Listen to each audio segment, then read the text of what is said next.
Pemirsa Pesta Kesenian Bali PKB ke-46 yang telah berlangsung sebulan penuh resmi ditutup oleh PJ Gubernur Bali Sang Made Mahendra Jaya di panggung terbuka Arde Chandra Taman Budaya Bali Art Center Denpasar, Sabtu 13 Juli 2024. Penutupan PKB ke-46 ditandai dengan diluncurkannya tema PKB ke-47 tahun 2025, yaitu Jagat Kerti Loke Hite Samodaya Harmoni Semesta Raya.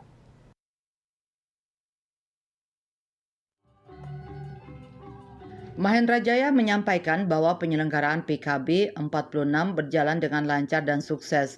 Kesuksesan penyelenggaraan PKB ini menurut Mahendra Jaya dapat dilihat dari beberapa indikator, di antaranya keberhasilan seniman mengaplikasikan tema dalam setiap sajian yang menjadi pagelaran PKB menjadi semakin berbobot dan berkualitas. Ia juga menyebut tata kelola PKB 2024 lebih baik, mulai dari penyiapan tempat yang bersih, indah dan rapi, jaminan keamanan dan kesehatan yang dilakukan, pengaturan jadwal, tempat, media komunikasi, serta sosialisasi dan kuratorial terhadap seluruh materi yang mengedepankan kualitas.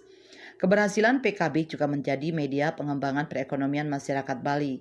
Kepala Dinas Kebudayaan Provinsi Bali, IGD Aris Sugiarto menyampaikan bahwa PKB yang berlangsung sejak 15 Juni 2024 ini telah berhasil menarik pengunjung lebih dari 1,6 juta orang. Jumlah kunjungan rata-rata pengunjung mencapai 56.000 orang lebih setiap harinya. Sebagai salah satu penanda penguatan dan pemajuan kebudayaan Bali, PKB diklaim menjadi ruang pemanggungan abadi bagi seniman dan budayawan serta menjadi media hiburan dan edukasi bagi masyarakat.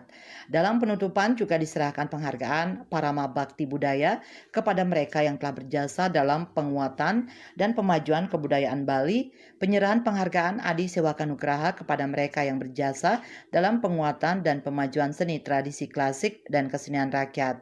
Di samping itu diserahkan juga penghargaan kepada pemenang lomba serangkaian PKB 46 tahun 2024. Penutupan PKB ke-46 tahun 2024 dimeriahkan dengan pementasan Rekasadana Sendra Tari yang berjudul Homayatnya, persembahan Sanggar Seni Kokar Bali bekerja sama dengan SMKN 3 Sukawati. Ketut Winata, Bali Post melaporkan.